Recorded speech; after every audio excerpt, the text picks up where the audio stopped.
Welcome back. Chris Sutton is the latest on our 1 to 11 series to pick a team of players he's played with and against. We saw that strong 11 of all his former teammates at various clubs before the break. Now we're getting into the realms of players you've played against. And when you look back at all your career, you've been very fortunate, I guess, you count yourselves, to play against some top names in the game. Yeah, and this was particularly tough, picking players who you've played against, because you've got multiples in each position. So I had a sleepless night thinking of this one.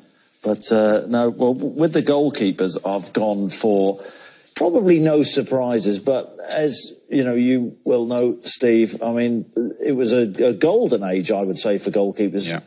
But Peter Schmeichel, I think he changed goalkeeping, changed the face of goalkeeping. And, this was an era where the likes of Neville Southall, Neville Southall was an unbelievable goalkeeper. David Seaman, different type, calm, cool, collected, brilliant organiser, brilliant goalkeeper. But Schmeichel, I think, changed goalkeeping. When he came over, big presence, big figure, big strong man. But in those crucial moments in games when Manchester United needed him, he was there. He was simply there. And you think back to maybe a little bit unconventional, you could say, when he first, came in, a bit, like a handball goalkeeper. But he's changed goalkeeping. Goalkeepers play like Peter Schmeichel now, and that's a compliment to him. But, very strong character, but part of a United team, absolutely wonderful team. And they won things again down to those moments when you need your goalkeeper to stand up and make a save. And boy, did he make saves. He's never present, actually, in the series of players played against him, which is why he's held in such high regard. I'm just wondering, though, you talk about inner belief, and sometimes if you were playing against people like Peter Schmeichel the next day, would you think, I've really got to be on my game tomorrow to beat this fella? Would it not affect you, but would you think more about certain goalkeepers than others? Yeah, well, Peter Schmeichel had a big presence and was difficult to score past, but I did notch a few past him, I have to say, Steve. That was my next question. There was one at Old Trafford for Norwich, 25 yards outside of the left foot. Peter nearly got to it, but no, joking aside, he was one where you'd have to have a perfect strike. You'd have to, hit the corner at pace. But he had such, he's a big guy, big physical presence, but he was still extremely agile. I know you played centre-half at times in your career. You wouldn't fancy playing in front of him because you need new ears, wouldn't you? I mean, he was probably one of the most vocal goalkeepers the Premier League had ever seen. Yeah, and you just wonder, sort of, Steve Bruce and Gary Pallister, I think, they used to get fed up with him at times, but they used to get the best out of each other, which is, ultimately what you're there for. And, in my mind, that United side of the 90s is, the greatest ever Premier League side, and you need a foundation, and you can have all the attacking talent in the world. And it was an era where I felt, and you're playing against United, where they used to chuck so many bodies forward that you always felt as a striker you would have an opportunity may occur. Bruce and Pallister, they'd leave them bare at times, but then when you did get an opportunity and you had Peter Schmeichel standing in the way, then always tough to take. But it was a lot of their success was down to Peter Schmeichel.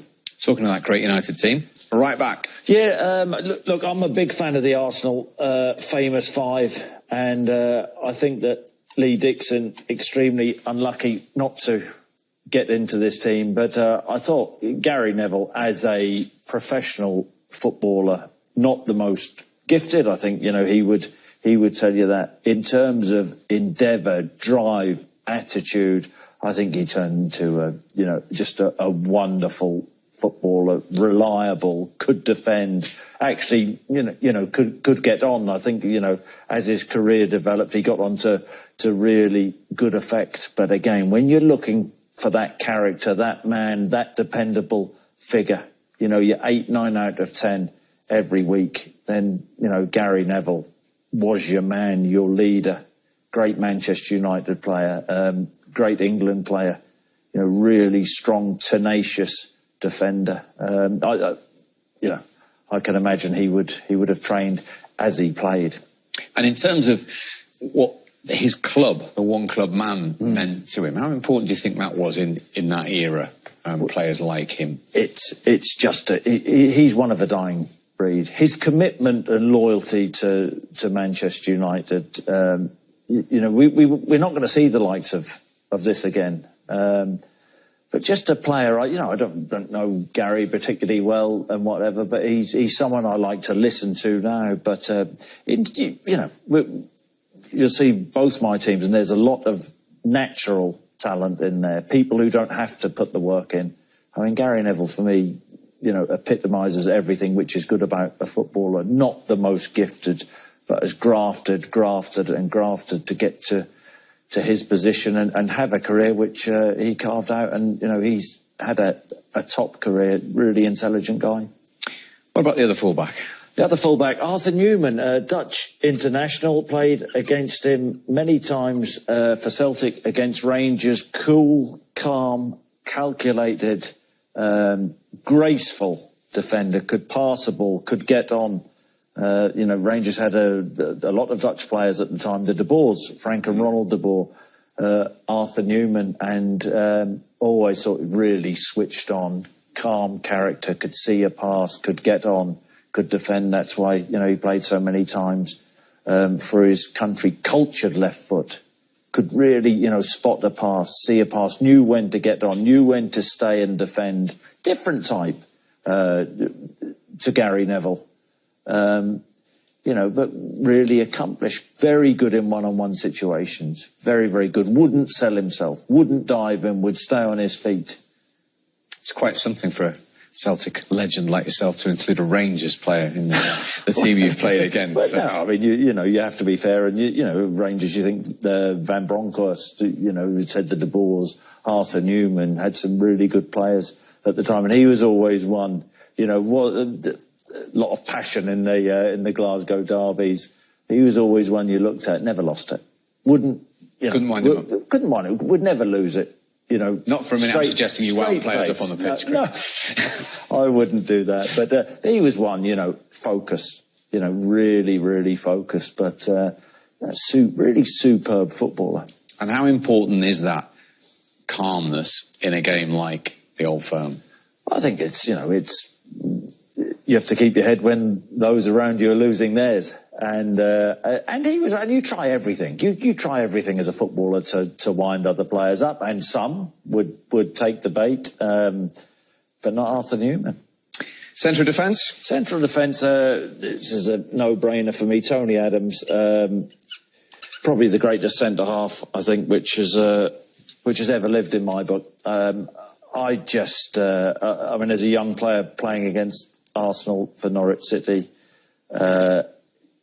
in terms of leadership qualities, out there on his own, and the way he organised that steely back four. I mean, most of the time it was the days of offside, and most of the time nobody was ever offside, but they used to have the linesman in the pocket as well.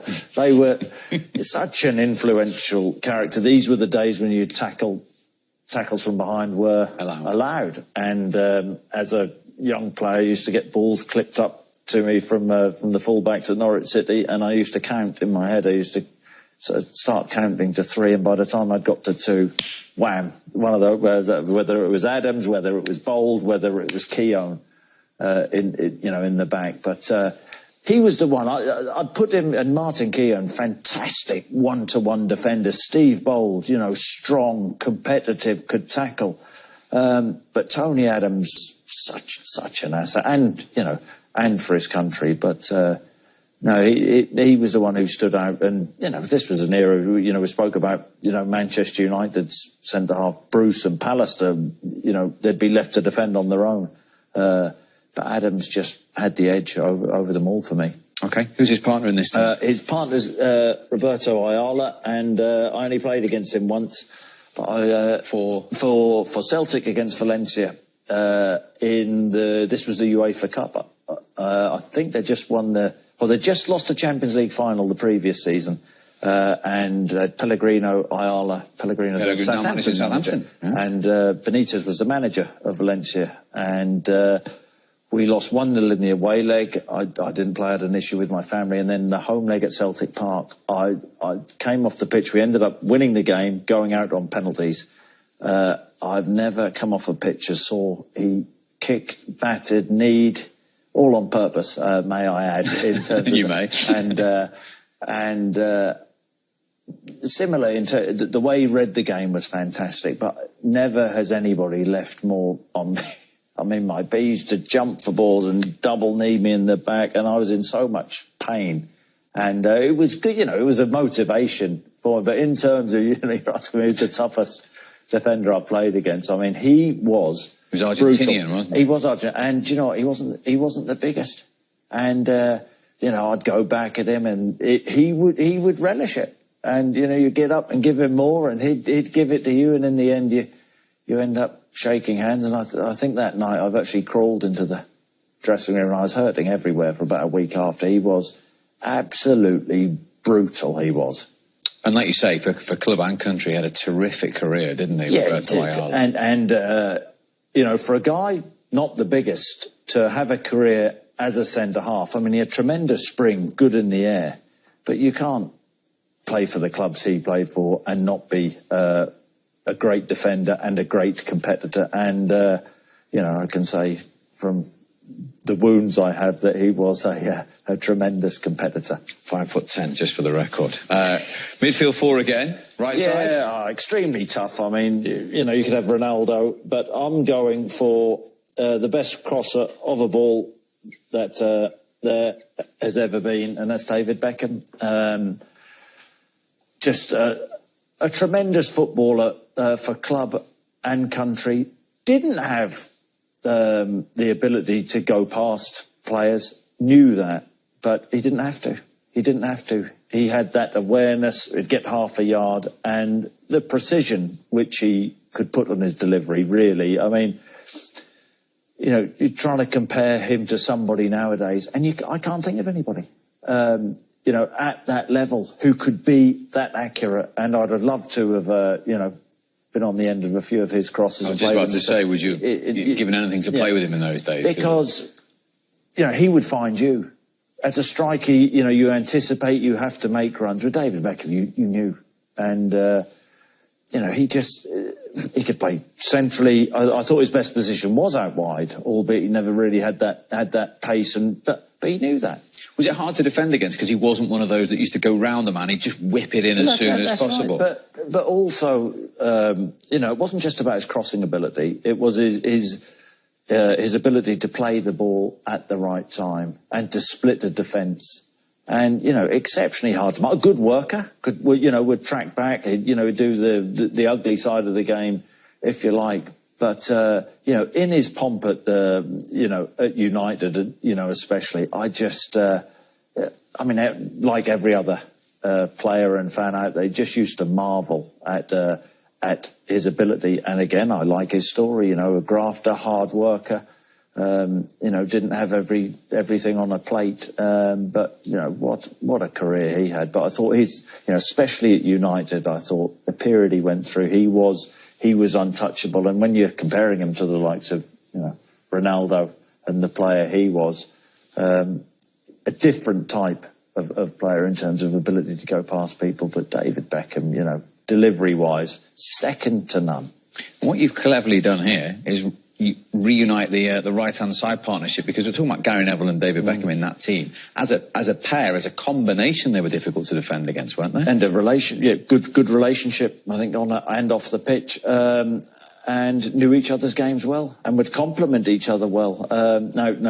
David Beckham, smart enough to realise he didn't have the pace to go beyond, but what they could do is they'd link up well when Gary Neville was marauding on. David Beckham would have the awareness and the intelligence to slide him the pass at the right time. And, as a duo down that right-hand side, I mean, it must have been an absolute nightmare to play against. Let's have a look at the left-hand side.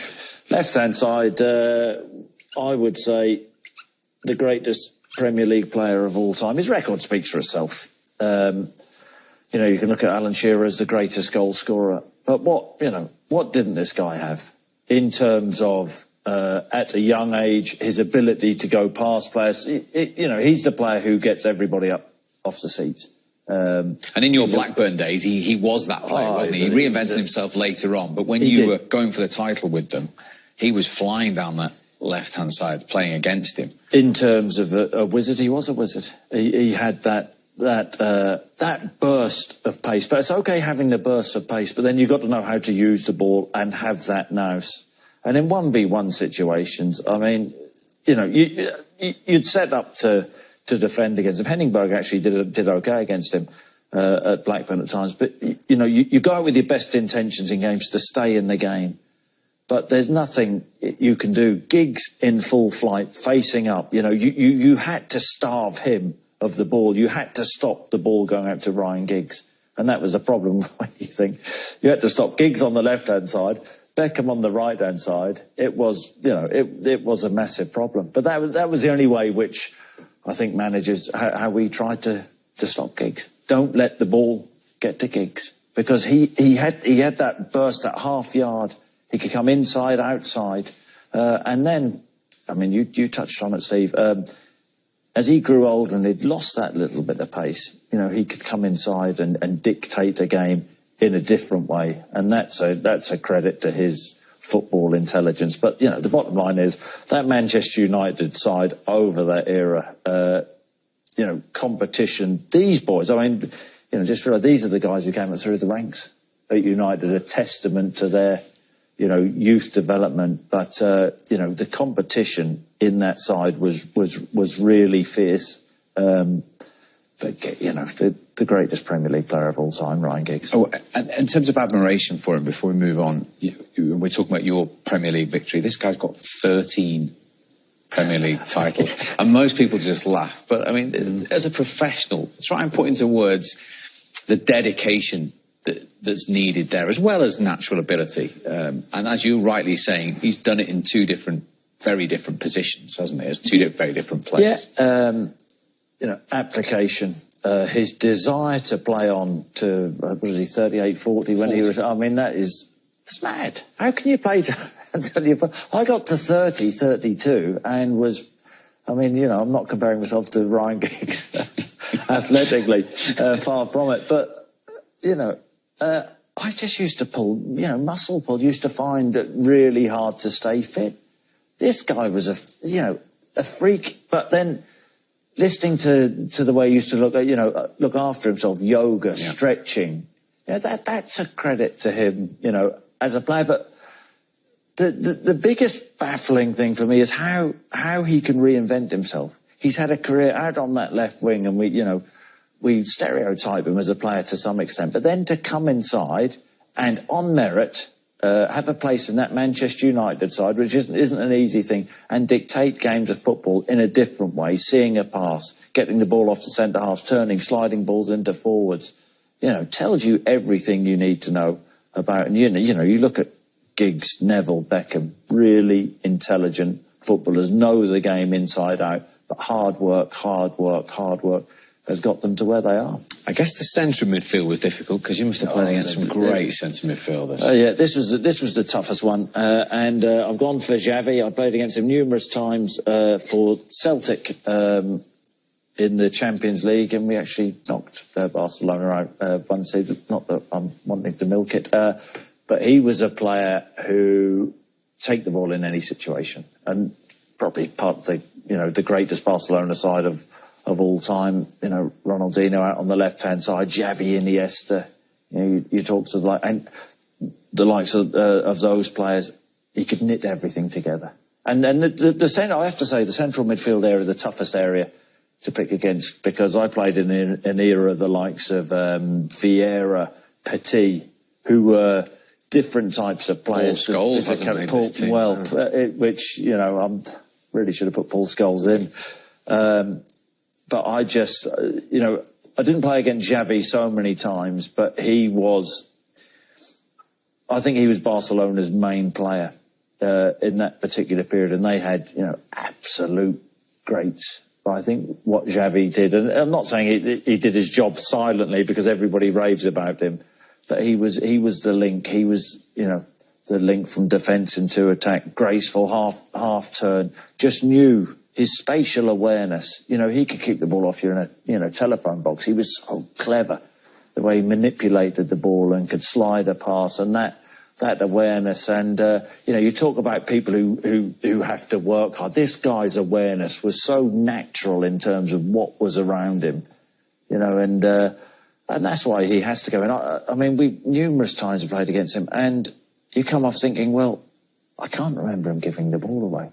I bet I don't know what his career stats are, but he always made the right decision. And every time I've seen him play, I can't actually remember an errant pass, a pass he hit astray. He was so graceful the way he moved. Tremendous footballer. What's the combination looking like? Well, it's a lovely combination because I have got, you talk about leaders, players who I looked up to. I liked him in Nottingham Forest.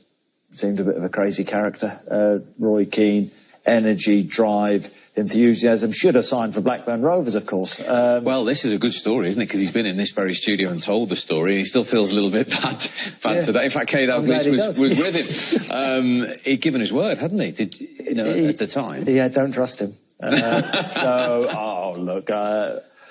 He made the right decision, didn't he? He says that now. We're going to come on to another Manchester United player, but an iconic player, a driving force. Was he intimidating to play against? Yes, he was. I found it hard, the midfield, because when Patrick Vieira as well, and their little spats they had in the, it was box office. Actually, it was box office before the game. You used to watch when they came at the dressing rooms into the tunnel. Brilliant clashes. Two players at the top of their profession, hammer and tongs, left nothing out on the pitch. But in terms of what he did for the United team and his leadership, his drive, he was a winner. Roy Keane was your archetypal winner. He was out there on his own. Is it simple to say he was their manager on the pitch? I think so, and I think it's absolutely fair to say that. In his pomp, his energy, and thinking about players like Paul Ince as well, another top player. That area is really tough. But I just think Keane in that period in the 90s. You think about swashbuckling team, box to box. Roy Keane. People talk about holding midfield players now or attacking midfield players. Roy Keane could do both. You didn't need a holder, a sitter. You didn't need a number 10. Roy Keane could do everything and more. What was he like the year you won the title? Because, as I say, you upset them down the road. He said a few things in the press to try and unsettle you, didn't he? Yeah. There was a lot of to and froing. I mean, if I'm being honest, I'm picking these Manchester United players. As a Blackburn player in that particular season, I despised Manchester United. I couldn't stand Keane and Giggs and Neville. I think that was just the way it was. It's it's rivalry. It's natural. And it's still taken me a number of years to get to the stage. But I sit back now, and I'm very proud to have played in this era. I sit back and I marvel at that United team, and I marvel at the way the young players, Giggs, Beckham, Neville, have developed. But I marvel at the likes of Roy Keane, who came across from Ireland, Nottingham Forest under Brian Clough. A real character, not the most naturally talented, different type of player to Xavi. But who would you want? Who would you want standing in the tunnel next to you? When the going gets tough, and it's Roy Keane. Roy Keane every day of the week, and I don't think Manchester United would have won the things they won had it not been for Roy Keane. Anyone who says no to Kane Dalglish gets my instant respect, that's for sure. Let's stay with Manchester United up front. Yep. Eric Cantona, what can you say about the guy? Legend. Was at Leeds United, influential player. probably didn't hit the heights at Leeds United. Popular, big controversy goes, I think it's across the Pennines, isn't it? No, it was at the time. This picture, actually, that we're showing here has Dennis Irwin in the background, and so goes the story that Leeds called up trying to sign Dennis Irwin. And on the off chance, they asked about Cantona, and they said, well, you can have Cantona. I said, well, you're not having Irwin, but we'll have Cantona. And that's how he came to sign for Manchester United. That's incredible, really. Yeah. Talk about stories. And he probably was the... you say the missing piece in the jigsaw for United, the linker, iconic status. I played against Norwich City 92, I think it was 92-93 season. We played them over the Easter period, and we could have gone on to win the title on if buts maybes. We were 3 down after 30 minutes. I was centre half, but Eric Cantona played in that game, and he ran the game. Big game player for United, and just... He was so influential in that period. And, you know, United fans have still got songs about him now. But a different type of striker in the way he could control games, dictate the tempo of games, had that awareness on the half turn to see a pass, slide a pass, could go past people, could finish anyhow, and unpredictable in, you know, the nicest possible way, but he had that edge. That's what made him worth watching in my eyes. And, you know, again, he was another player who I, you know, didn't particularly like, you know, a rival as such. You know, the season we won the league at Blackburn, Cantona on penalties. I know he did miss in the end, but I think he was the first guy to sort of ever stroll up, wait for the keeper to dive, and then trickle it into the corner. And that's, you know, that tells you about his, you know, his arrogance, his, you know, verve, his sophistication. He was box office, great to watch. You didn't know what was coming next, other than it wouldn't be predictable, but not predictable in the nicest possible way. It'd excite you. You know, it was exciting to play against. He was physical. He could use his physicality, you know, extremely well. But he had, you know, he had everything. And, you know, when you think the likes of Beckham, and, you know, it's extremely hard. You're looking in the forward areas who to pick, because Dennis Bergkamp, you know, one of the greatest ever players. But I just think for the impression which Cantona has left, and Arsenal fans would disagree, but the impression which he left on the Premier League and the impact which he had from that move, that, you know, mid-90s period, he was special.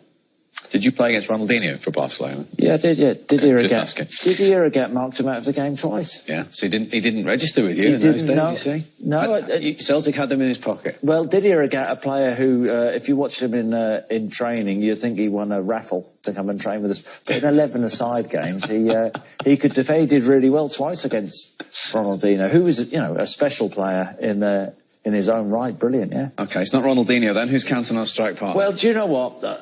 Ian Wright, and I played against him numerous times at centre-half, and I'd see him now, righty, and he used to destroy me. He used to what, destroy you? Destroyed me. In every way? I love his story. I love the fact that he didn't have it easy. Rejected numerous times. He could finish anyhow, and I loved the way he played the game. I wasn't the worst centre half in the world, but I found him so unpredictable when he backed in. You didn't know which way he was going to go. Any type of finish, left foot, right foot, chip. I think he had a little bit more pace than Robbie Fowler, who I was a big, admirer of. But some of his goals were special, and in terms of energy, enthusiasm, what he brought to the team, nuisance value, the ability to noise defenders up. He had absolutely everything. I thought, there's Kevin Campbell, different type, then he has the opportunity to go with Bergkamp. Really clever footballer. Should have had more caps for England, but it was a period when there were so many good, so many, you think the likes of Les Ferdinand as well. I just thought he was a really special footballer. And he was a very natural finisher. But what he had as well as being instinctive, he had that awareness to sell somebody and see a chip, or he knew how to finish. He knew where the goal was, and whether it was a chip, right foot, left foot, a drive, smash. He had the lot. In terms of personality, I had the choice, Ian Wright or Alan Shearer, who, it was a nightmare to pick between the two of them who I want to play with. Fortunately, I've got Shearer in the team with me. Otherwise, it was what was Wrighty like to play against as a centre-half in terms of verbals? And was he someone who talked throughout the whole game? It talked to himself. It talked to... He'd talk to the referee, he'd shout at fans, he'd shout at his own teammates. He was inspirational. He was... In terms, you knew what you were going to get from him. I think he was underrated in terms of what a clever footballer he was. And how somebody didn't pick him up earlier is beyond me. I mean, it is, because he could finish. But when you talk about... he wasn't just a finisher. He had more to his game. He would bust a gut for the team. He'd shut defenders down. He'd wind people up. He had the absolute, he was your perfect striker, because you knew you were going to get everything and more. And then in terms of, if you get a chance, who do you want on the end? Ian Wright. Can he finish? I mean, how many times over the years, and different types of finish. I mean, he would embarrass goalkeepers. I know we've talked about, how lucky you were to play with Shearer and Larsson, but is he somebody in another world that you would have loved to have partnered and played with, Ian Wright? Yeah, absolutely. And I think, I would have maybe suited him. But I just, so much admiration when I played. He was the toughest centre-forward I played against as a centre-half. I didn't know where to go with him. He could go both sides, back in, use his body exceptionally well. He could link up well. Absolutely ruthless, good mind. Another one. I thought, his mental strength, absolutely second to none. But you want people who are 100% in terms of application, what they give the team. But beyond that, you want quality, and he absolutely oozed quality. One more tough question before we go to a break. You've got Tim Sherwood on one side of the tunnel. Who's the captain of this team of leaders? Well, that's a tough one, isn't it? But I'm going to go for Toni Adams. He would be my captain. I'd like to see the team meeting where Roy Keane found that out, to be fair. Well, I wouldn't tell him. I would delegate absolutely to tell him that. But no, Toni Adams. Adams to lead one team out, Sherwood to lead the